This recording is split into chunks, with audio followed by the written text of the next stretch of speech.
Na, žiūrėkit, Velykos tai būtų apie atgimimą, ne? Ten reiškia, čia iš tiesų tai šventė, kuri turėtų tave prikelti arba tau sužadinti, kad tu atsibustum iš to, reiškia, programų. Ir laukia žmonės datos, kada galėtų atsibust. Tai jūs pagal datą niekada neatsibusit, jums reikia tai daryti kiekvieną dieną, kai tu programą prasidirbi, paleidi kažką. Gerai, bet aš ne apie tai noriu pasakyti.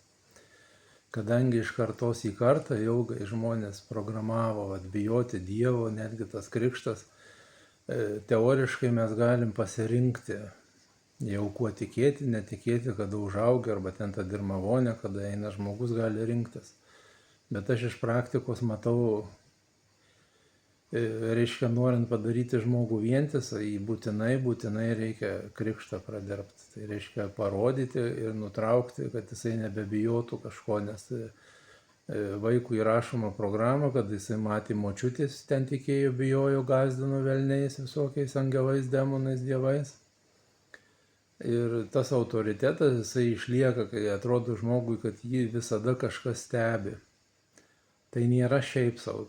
Daugybė žmonių, kuriuos pamatytumėt, jie niekada neišeina iš šito rato.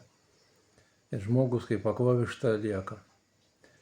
Tai va, būtinai reikia žmogų nuvesti į tą bažnyčią ir parodyti, reiškia, kad jis turi kontraktą ir kiek ten galim pavadinti energijos.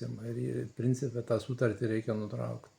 Jūs galite tą dabar padaryti, va tiesiog užsimerkėt ir įsivaizduojat save prieš vedant savo tėvus, kurie veda jūs į bažnyčią krikštint. Ir prieš duris, dar prieš vedant tą vaiką, pasimkit jį ir nusiveskite, pasakykit, manęs nereikia, kad kiti žmonės mane valdytų per baimės. Nes tai yra žmonės valdo, o vidinis paskui va šitos programos, tai yra žmonių padaryta. Teoriškai jūs galite rinktis, o praktiškai ne, todėl jūs nė vienas neturite savo pasąmonę autoritetų. Jūsų autoritetas tampa išorėje. Tai reiškia per tuos simbolius, per suaugusius žmonės įrašomos programos, kurius apriboja. Tai va, gerų švenčių, man to šventės kiekvieną dieną. Noriu, kad ir jums tai būtų. Tai va, daugiau sąmoningumo, jūs visada visur tikrinkit, ar tai galima kažkaip patikrinti. Nes tikėti, tik tai tikėti, tai neišeitis. Nes per daug metų visi tikėjom ir štai kur mes nusiritę.